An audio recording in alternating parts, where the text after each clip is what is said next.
tas dulu. Waalaikumsalam warahmatullahi wabarakatuh. Terima kasih kepada BKM Masjid Anas, Bapak Asad, Bapak Ahmad Subari yang telah memberikan kesempatan kepada saya untuk melatih diri saya agar bisa berbicara di hadapan umum. Dan terima kasih juga kepada bapak-bapak jamaah Masjid Anas yang telah memberikan kesempatan kepada saya untuk mengisi kuliah subuh pada hari ini. Pada hari ini saya akan membawakan sebuah topik berupa akhlak kepada non-muslim. Jadi bapak-bapak hadirin sekalian, agama Islam ini tidak membatasi kehidupan sosial pemeluknya untuk berinteraksi dengan orang yang berbeda agama. Islam mempersilahkan pemeluknya untuk berinteraksi dengan pemeluk agama lain pada masalah-masalah yang bersifat umum seperti soal ekonomi, masalah sosial, dan masalah lingkungan. Buku-buku agama menyebut interaksi umat Islam dan non-muslim dengan istilah muamalah. Islam tidak melarang muamalah sesama muslim dan non-muslim. Saya menemukan sejumlah riwayat yang menyebutkan interaksi sosial atau muamalah umat Islam dan non-muslim, seperti saat Rasulullah yang menyewa jasa Abdullah bin Quraib sebagai penunjuk jalan saat Rasulullah hijrah. Padahal Abdullah bin Quraib ini seorang musyrik, dan Rasulullah juga pernah meminjam tapak dari sekelompok Yahudi untuk kepentingan perang.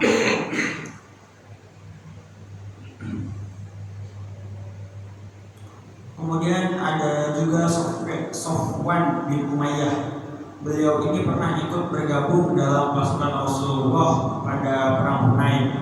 Sedangkan Sofwan bin Umayyah ini seumur hidupnya adalah seorang musyrik. Dalam interaksi muslim dan non-muslim, Islam mengajarkan agar umat beragama menghargai keyakinan masing-masing orang. Islam memberikan hak umat beragama untuk mengamalkan nilai-nilai agama sesuai dengan ajaran yang diyakininya.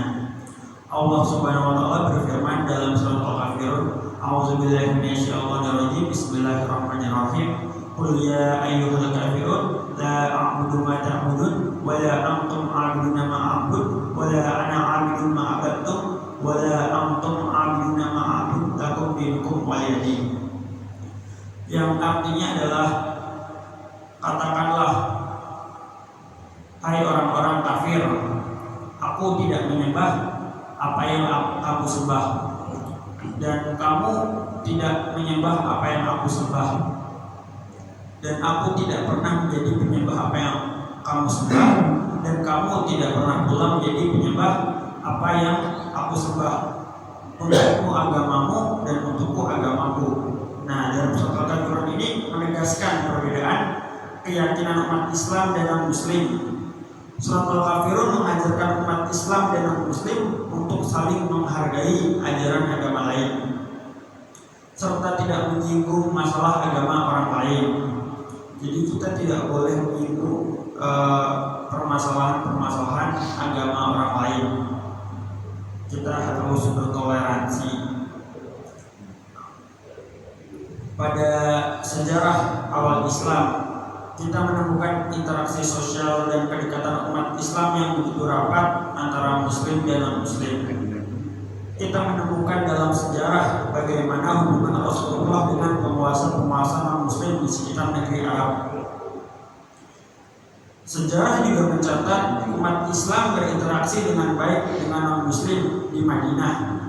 Buku-buku Taurikh bercerita semangat perdamaian umat Islam yang datang dari Madinah pada peristiwa Fathu Mekah. Rasulullah SAW sendiri melakukan korespondensi dengan penguasa-penguasa non-muslim. Rasulullah SAW juga tidak menolak hadiah dan pemberian mereka. Rasulullah SAW menerima dengan baik pemberian mereka. Islam mengajarkan umatnya untuk menginisiasi perdamaian di dalam lingkungan masyarakat beragama. Islam mengajak segenap umat beragama untuk mencari persamaan ketimbang perbedaan antar agama. Islam mengimbau umat beragama untuk mengagungkan Tuhan semesta alam yang menciptakan keberagaman agama. Islam juga tidak mengajarkan umatnya untuk mencari perbedaan-perbedaan dalam beragama yang dapat mengantarkan pada perpecahan sosial, sedangkan pencarian titik temu dan persamaan dari beberapa agama yang berbeda dimaksudkan untuk merendahkan diri bersama-sama dan mengagumi kebesaran Tuhan yang Maha Kuasa. Perbedaan keyakinan merupakan sesuatu yang tidak dapat dihindari. Setiap agama ini memiliki konsep ketuhanan dan syariat yang berbeda. Ada sejumlah agama yang memiliki kemiripan dalam banyak hal, ada juga berbeda jauh. Namun demikian, Islam mengajarkan umat manusia untuk mengelola dengan perbedaan keyakinan di tengah kehidupan sosial agar tidak menjadi masalah sosial.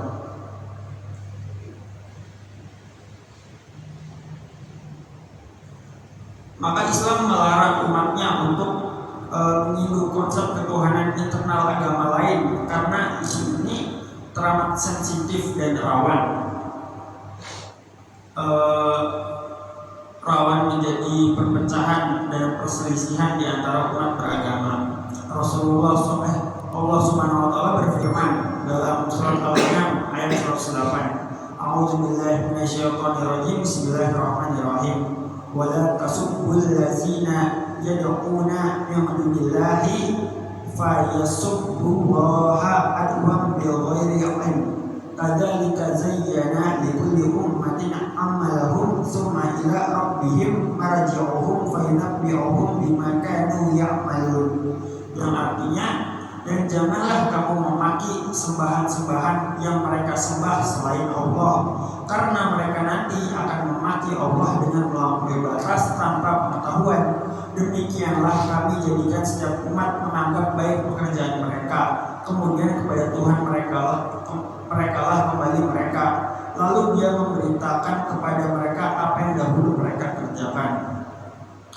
Menurut tafsir Al-Madinah Al-Munawwarah, pada ayat ini Allah menjelaskan jalan yang penuh hikmah dalam berdakwah kepada Allah, yaitu dengan berpaling dari orang-orang musyrik dengan penuh adab dan sopan santun yang sesuai dengan sifat-sifat orang beriman. Mereka dilarang untuk menghina Tuhan-Tuhan milik orang-orang musyrik agar hinaan ini tidak mengakibatkan mereka membalas dengan menghina Allah dengan zalim dan tanpa pengetahuan, sehingga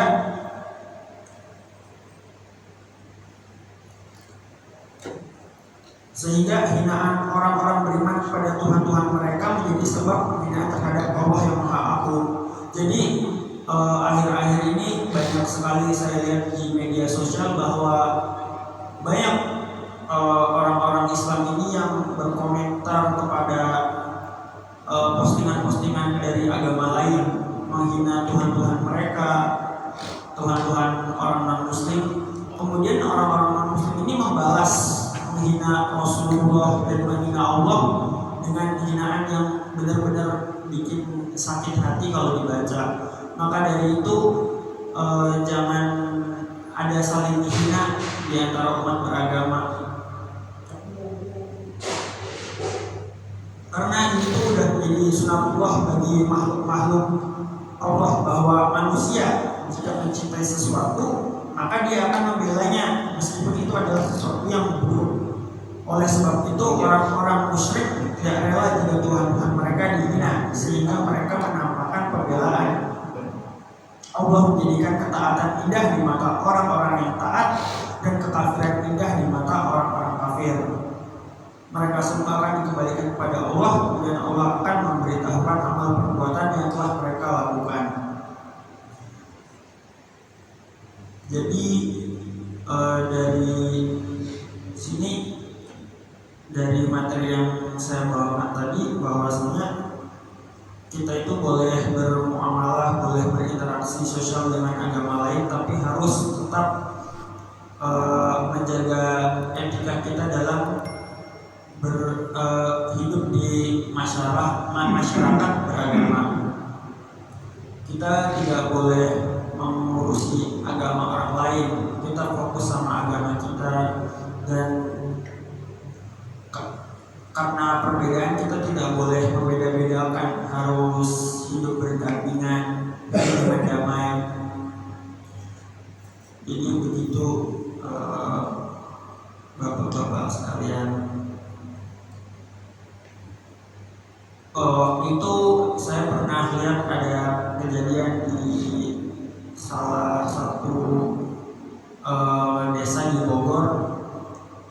Di desa itu ada orang umat Kristiani yang ingin melakukan ibadah, tapi oleh kepala desa setempat mereka dilarang melakukan ibadah, dan kepala desa tersebut berkata bahwa umat Kristiani kalau beribadah di rumah itu ibadahnya nggak sah, padahal nggak boleh kita itu mencampuri urusan agama orang lain. Jadi kita harus bertoleransi. Kalau itu tidak merugikan atau tidak mengganggu lingkungan sekitar kita, maka ya jangan dilarang-larang gitu. Jadi sesama satu bangsa Indonesia harus saling menjaga toleransi dalam beragama. Insinyur Soekarno juga pernah berpesan kepada masyarakat Indonesia pada saat sidang BPUPKI pertama, yaitu setelah Soekarno menyampaikan prinsip-prinsip tentang Pancasila, kemudian beliau berkata prinsip yang kelima, hendaknya menyusun Indonesia merdeka dengan bertakwa kepada Tuhan Yang Maha Esa. Prinsip ketuhanan, bukan saja bangsa Indonesia bertuhan, tetapi masing-masing orang Indonesia hendaknya bertuhan, Tuhannya sendiri. Yang Kristen menyembah Tuhan menurut petunjuk Isa Al-Masih, yang Islam bertuhan menurut petunjuk Nabi Muhammad SAW. Orang Buddha menjalankan ibadatnya menurut kitab-kitab yang ada padanya. Tetapi marilah kita semua bertuhan. Hendaknya negara Indonesia ialah negara yang tiap-tiap orangnya dapat menyembah Tuhan dengan cara yang leluasa. Segenap rakyat hendaknya bertuhan secara kebudayaan, yakni dengan tiada egoisme agama, dan hendaknya negara Indonesia satu negara yang bertuhan. Marilah kita amalkan, jalankan agama baik Islam maupun Kristen dengan cara yang berkeadaban. Apakah cara yang berkeadaban itu? Ialah menghormati satu sama lain. Nabi Muhammad SAW telah memberi bukti yang cukup tentang Fedra Al-Zamhid, tentang menghormati agama lain. Nabi Isa pun telah menunjukkan Fedra Al-Zamhid. Marilah kita di dalam Indonesia merdeka yang kita susun ini sesuai dengan itu menyatakan bahwa prinsip kelima daripada negara kita ialah ketuhanan yang berkebudayaan, ketuhanan yang berbudi pekerti, yang luhur, ketuhanan yang menghormati satu sama lain. Hatiku akan berpesta raya jikalau saudara-saudara menyetujui bahwa negara Indonesia merdeka berdasarkan ketuhanan yang Maha Esa. Jadi itu adalah pesan Bapak proklamator kita, yaitu Insinyur Soekarno kepada bangsa Indonesia, bahwa agama Indonesia ini harus memiliki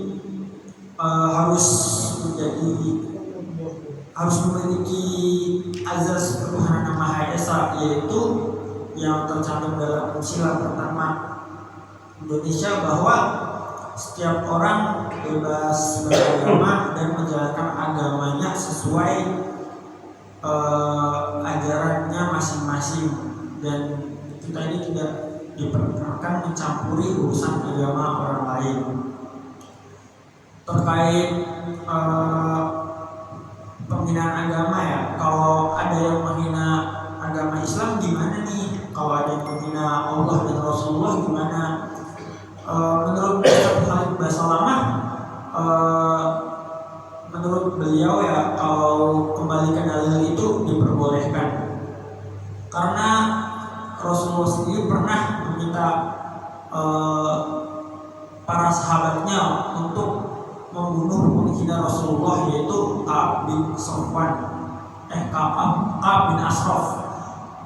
Ka'ab bin Ashraf ini dibunuh oleh sahabat Rasulullah karena dia ini selalu menghina Rasulullah. Tapi kalau di negara Indonesia kita tidak boleh asal membunuh orang lain karena dilindungi oleh undang-undang. Maka kalau ada yang menghina Rasulullah, Nabi Muhammad atau agama Islam, kita harus melaporkannya ke pihak yang lebih berwenang untuk diurus lebih lanjut, untuk diberikan penanganan lebih lanjut oleh pihak yang berwenang. Mungkin hanya ini yang bisa saya sampaikan. Mohon maaf bila ada kesalahan kata atau kalimat atau masih banyak macet-macet dalam pembicaraan saya. Wallahu muwaffiq Wassalamualaikum warahmatullahi wabarakatuh.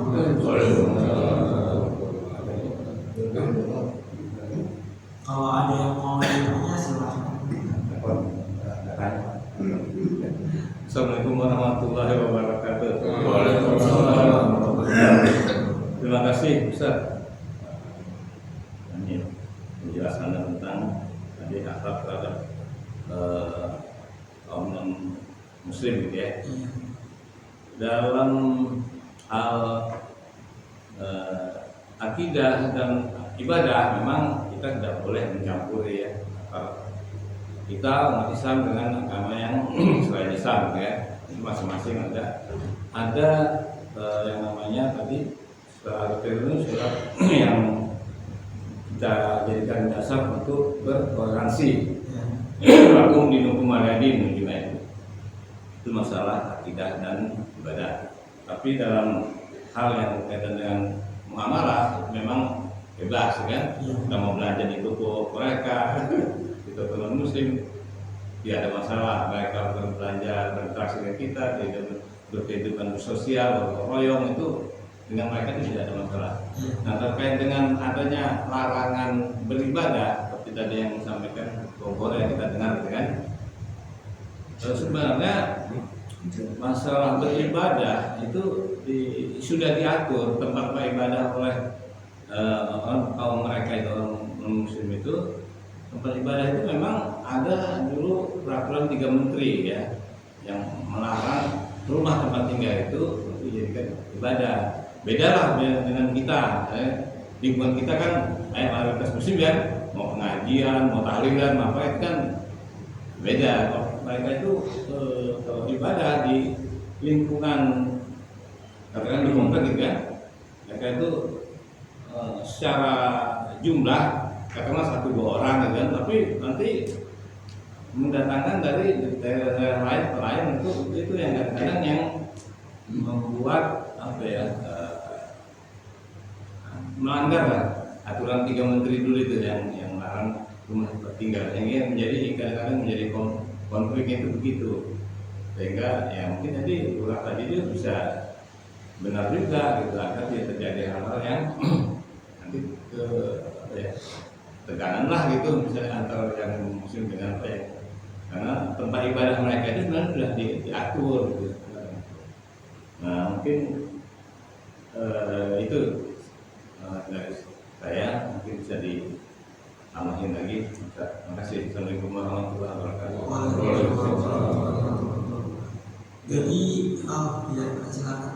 Saya cuma menambahkan mungkin saya salah juga. kalau dikoreksi. Terima kasih. Kita mengenal yang namanya agama Samawi ya, agama Abrahamik, ya, Yahudi, Nasrani, Nasrani kalau di Al-Quran sebutnya Nasrani, dan Islam. Agama kalau Yahudi itu kayak agama ini tidak terlalu agresif dalam berdakwah karena dia menyangkut kesukuan Yahuda, ya kan? Kalau tapi yang dua ini Islam dan Kristen ini agama misi, agama dakwah. Kalau Islam sebenarnya dakwah, walaupun itu nanti hidayah itu datang dari Allah. Memang ini nggak bisa dihindari dalam teologi ya, dalam teologi. Kalau dalam muamalah kita nggak, dalam teologi kita akan selalu bersentuhan dengan, terutama dengan, saya kemarin dapat podcast orang dengan Yahudi. Sebenarnya saya juga baca dengan Yahudi kita tidak terlalu banyak berbeda. Karena Yahudi kalau dia tidak ada sinagog, mereka akan sholat di masjid. Kenapa? Alasannya mereka akan sholat di tempat ibadah yang tidak ada patungnya. Yahudi itu mengesahkan Tuhan, cuma sebetulnya bukan uang, sebetulnya adalah Yahudi. Jadi dia akan sholat di masjid, karena di masjid tidak ada patung, dan itu dibolehkan oleh kami, ulamanya lah.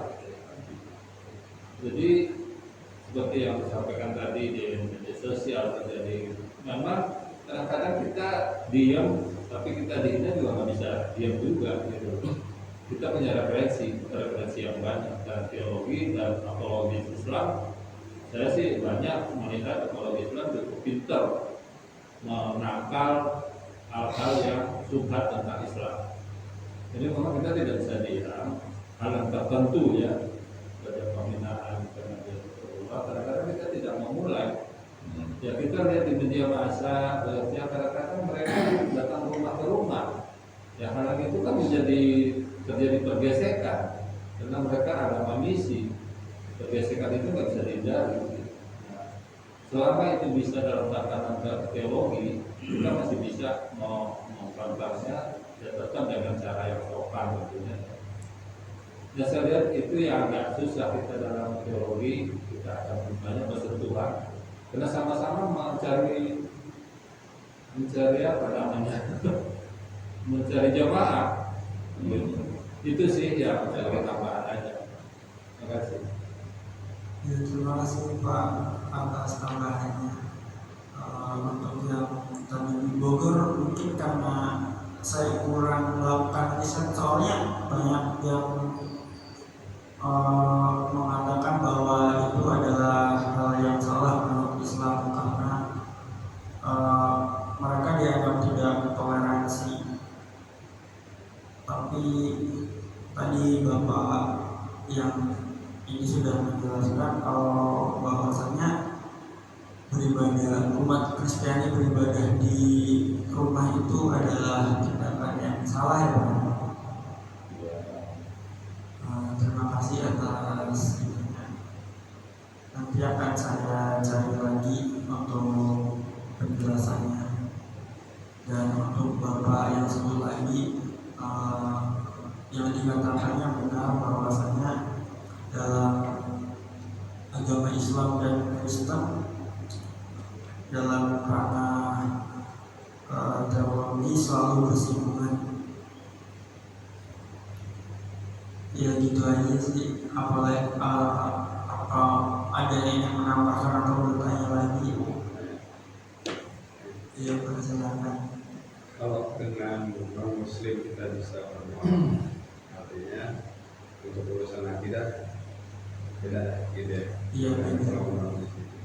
Tapi gini, kalau ada non muslim, ini kan kita sebentar lagi pemilu ya, banyak caleg-caleg nih non muslim, dia mau nyumbang nih ke masjid, ceritanya itu kita terima, kita terima. Kalau kayak nyumbang kayak misalnya buat tarik sepatu kan mau karpet lah apa. Yang suara. Iya, itu kan ada tuh kayak begitu-gitu tuh di dekat komunitas caleg-caleg gitu. Nah, kebetulan caleg non muslim nih. Gitu. Nah, kalau kayak gitu sumbangannya kita terima atau apa? Karena itu kan bukan muamalah ya. Karena diurusnya kita juga. Atau masuk ranah yang lain kan. Kira-kira gitu. Kalau itu sih sepengetahuan saya sih itu boleh diterima. Boleh. Kita kan tadi Rasulullah ini berkorespondensi bekerja sama juga dengan pemimpin-pemimpin non muslim di sekitar negeri Arab ya. Rasulullah SAW juga menerima gitu hadiah dan pemberian dari raja-raja non muslim di sekitar negeri Arab. Ya. Rasulullah nggak menolak hadiah-hadiah itu, Rasulullah menerima. Jadi kalau saya beracuan pada hal itu, maka kalau ada caleg-caleg yang memberi karpet ke masjid walaupun caleg non muslim ya diterima aja.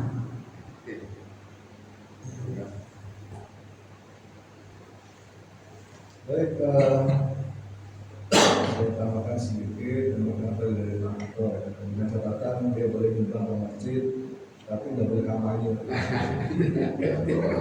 Pilih saya gitu kan. Dia nyumbang ke masjid pasang bendera, pasang baliho ya. Nggak boleh. Boleh nyumbang ke masjid tapi tanpa syarat. Nggak boleh ada logo, nggak boleh. Nggak pasang baliho. Boleh, itu masalah. Kalau ada embel-embelnya mungkin nggak usah. Tidak aktivis. Yang kedua ini mengenai tadi ya, memang di masyarakat kita itu sering terjadi apa ya, miskonsepsi atau miskomunikasi. Ini pengalaman langsung ya kata-katanya, karena adalah ibu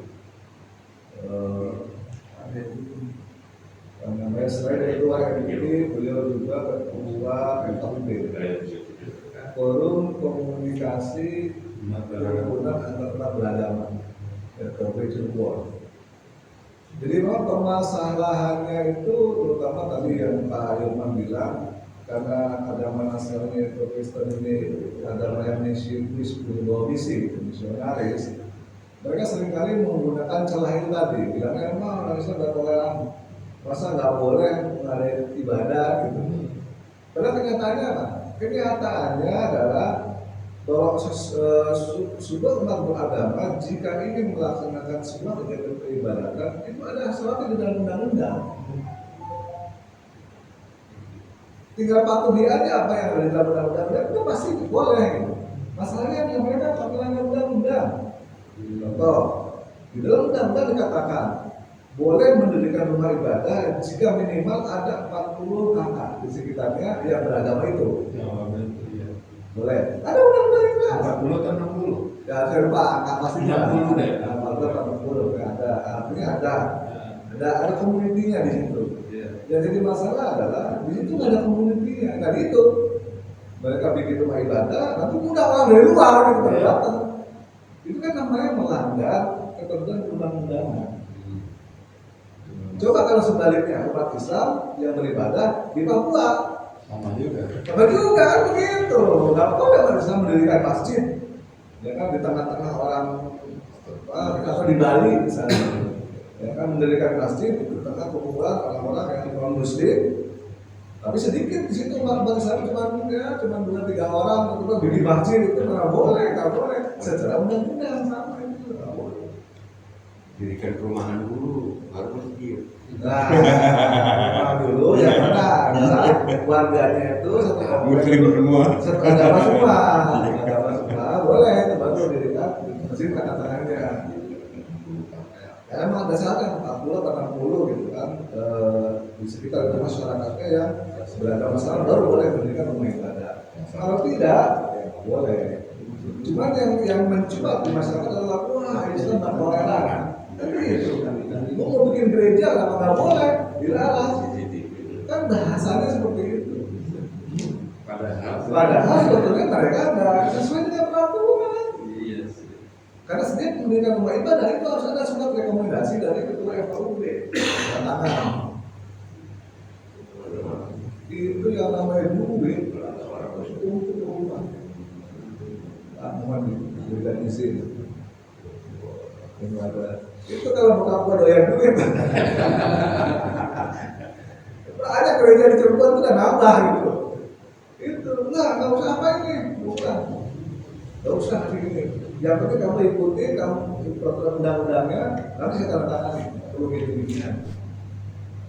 Tapi kalau kamu nggak ikuti, kamu mau ngambil setumpuk apa juga saya nggak tanda tangan. Gitu aja sih.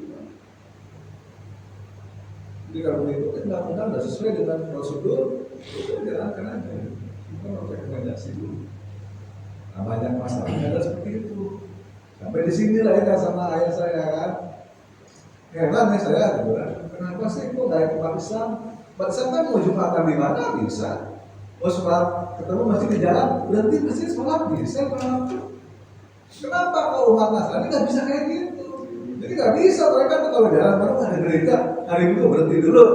Nggak bisa mereka itu. Jadi beda-beda ya. Beda. Iya, memang masing-masing tempat ibadahnya masing-masing. ya, yang namanya kan mereka menyebutnya apa namanya kambing. Yang namanya kambing itu harus domba. Domba itu harus pengembalannya gitu, nggak boleh digembalakan oleh orang lain. Ada keterkaitan dengan kesukuannya. Nah, bukan ada keterkaitan dengan fulus.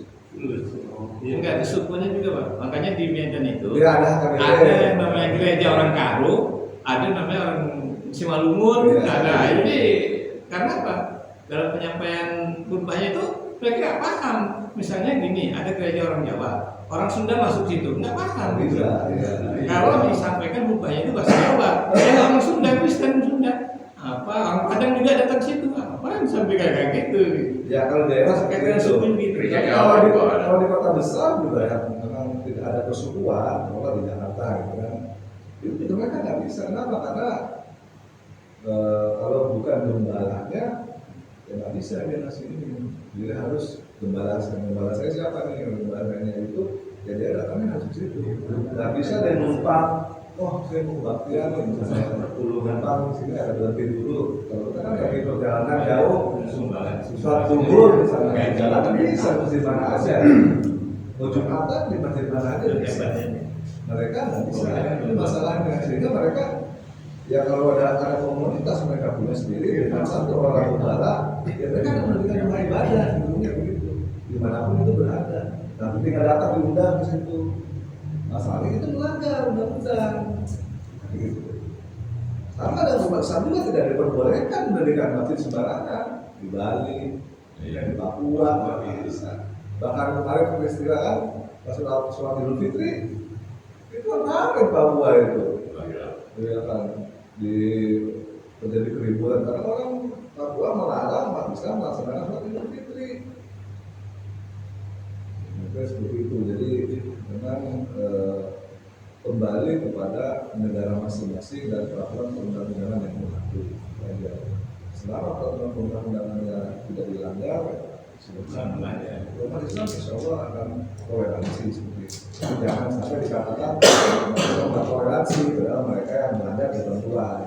Sementara kalau umat Islam yang minoritas di daerah yang lain di Papua, di Bali, kita nggak perlu juga. Misalnya terjadi Jumatan tapi di saat waisak, nyepi, kan nggak boleh rame-rame orang perjalanan Jumatan. Nah, gitu. Kita pun ya akan toleransi ke mereka. Udah peraturannya seperti itu, ambil Jumatan ya udah. Jumatan di rumah, Jumatan nggak boleh dilanggar 3 kali, sekali ya tidak masalah. Dan lain hal, kita toleransi. Dan kita mengikuti peraturan setempat. Ya, umat Islam kalau umat agama lain kalau di daerah yang mayoritas Islam mereka aman, bahkan cenderung untuk itu.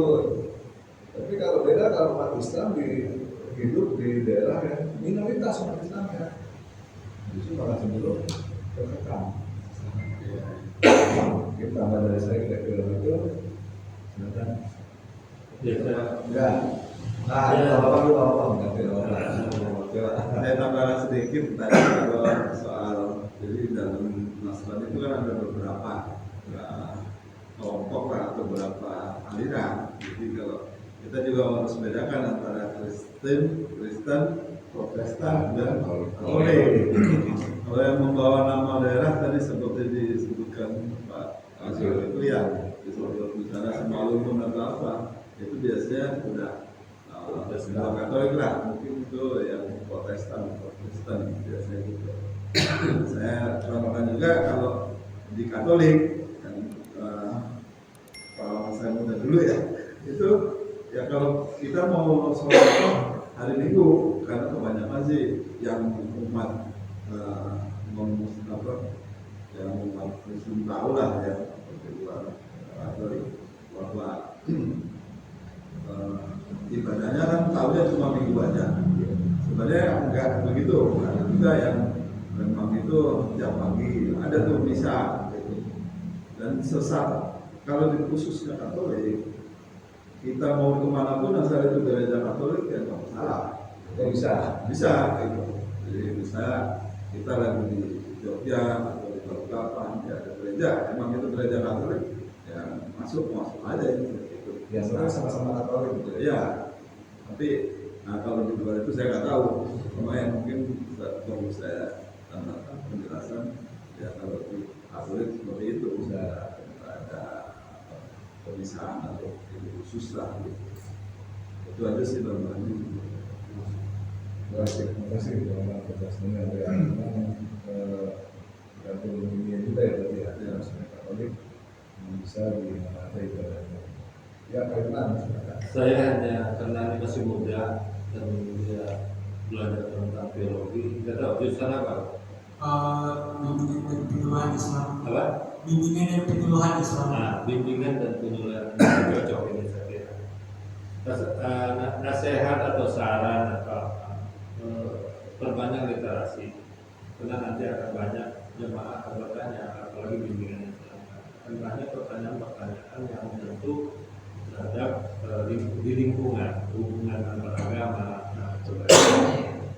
Perbanyak literasi, terutama kitab-kitab terdahulu, ya Taurat, ya Talmud. Talmud itu ada kumpulan-kumpulan kayak kita hadisnya Yahudi lah. Jadi dicampur antara Taurat dengan pendapat-pendapat itu. Taurat masih ada, kitab-kitab itu masih dipelajari Talmud. Cuman kalau Injil itu kalau nggak salah di dunia ini yang ngomong pendeta saya itu ada 6.000 versi. Atau terserah mau dipelajari versi yang mana. Katolik beda, Protestan beda, Ortodok beda. Jumlah ayatnya pun beda jumlahnya. Ada yang 73, ada yang 47. Ortodok lebih banyak jumlah ayat. Sebagai itu dipelajari juga, jadi tahu mungkin kalau tujuan saya akhirnya kita bahwa apakah tidak hanya bahwa Muhammad itu sudah dinubuatkan dari zaman Taurat, itu akan tahu nanti, akan tahu di kitab mana yang bunyi seperti itu.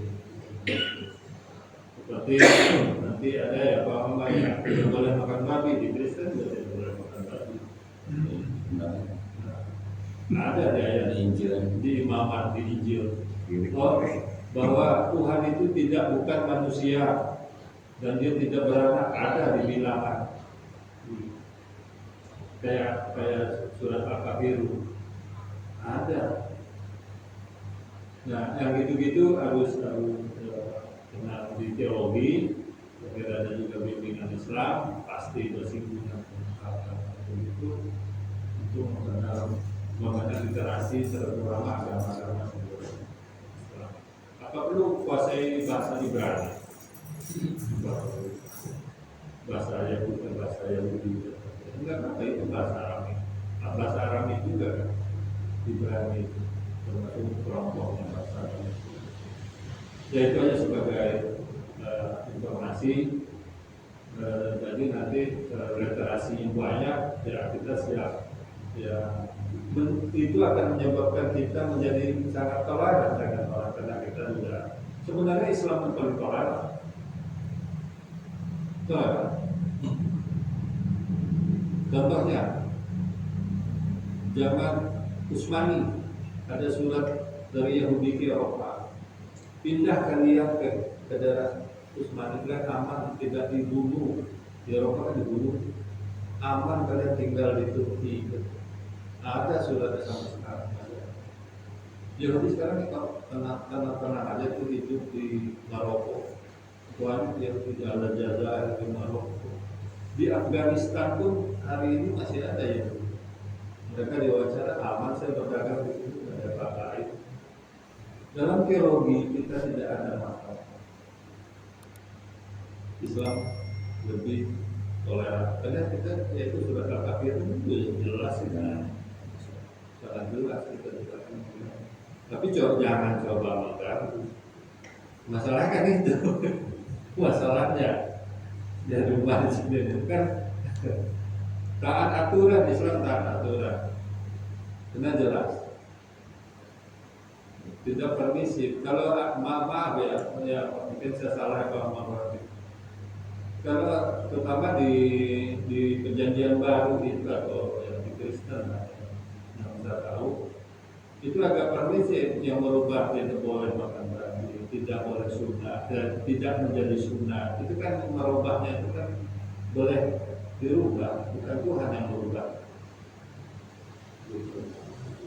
Yang tadinya wajib, Yahudi wajib sunat loh, bersunat mereka. Pendiri, saya baru tahu Pak Rahmat, pendiri Zionis Theodor Herzl itu tidak bersunat. Itu yang ngomong orang Yahudi. Jadi itu sekuler, gitu. Makanya Zionis sesat. Zionis yang sesat. Yahudi yang Israel yang sekarang ini bukan Israel yang sesuai yang dimaknai dalam Al-Quran, kan gitu. Itu Israel yang kenapa mereka wajib bersunat, wajib disembelih, dalam bahasa mereka itu kosher. Jadi mereka kalau dia berada di tempat lain di luar komunitas dia, binatang yang Islam yang boleh dimakan, mereka. Karena Islam disembelih dengan menyebut nama Tuhan. Gitu. Nah, makanya terbanyak literasi, jadi baca kitab-kitab terdahulu sehingga nanti jemaah adek apa adek apa anak-anak jadi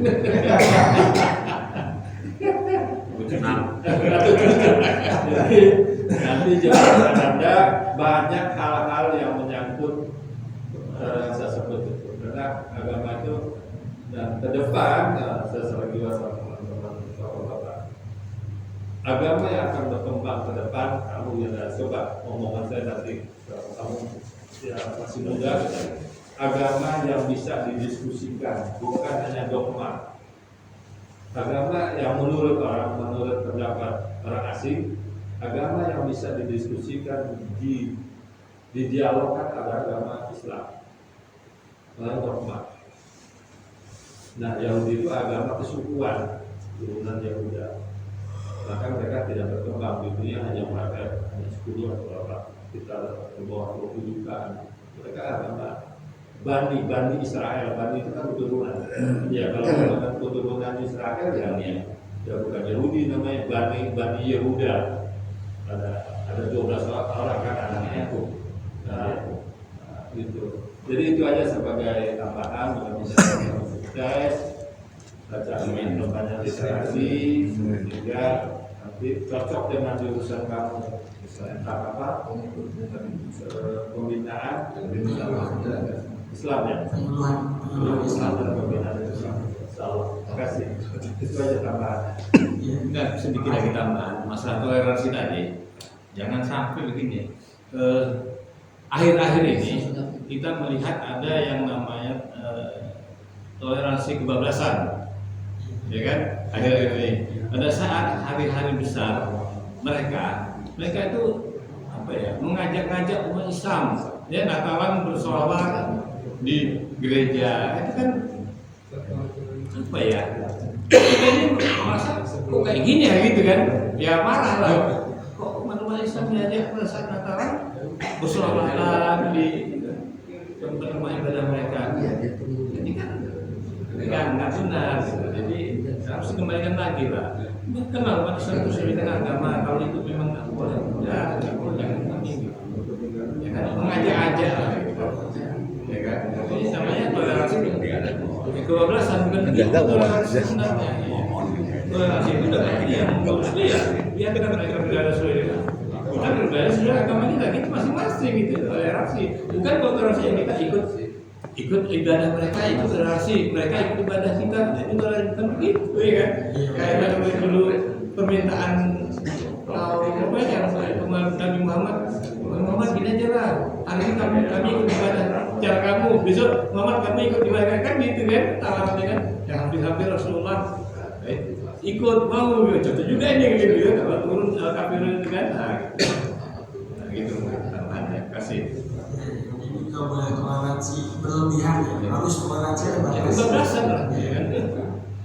Nyalah gitu. Terima kasih Bang. Ya, mungkin sudah cukup ya. Cukup. Terima kasih buat bapak-bapak sekalian atas saran dan masukannya serta tambahan-tambahannya. Sekian dari saya. Wassalamualaikum warahmatullahi wabarakatuh. Waalaikumsalam warahmatullahi wabarakatuh.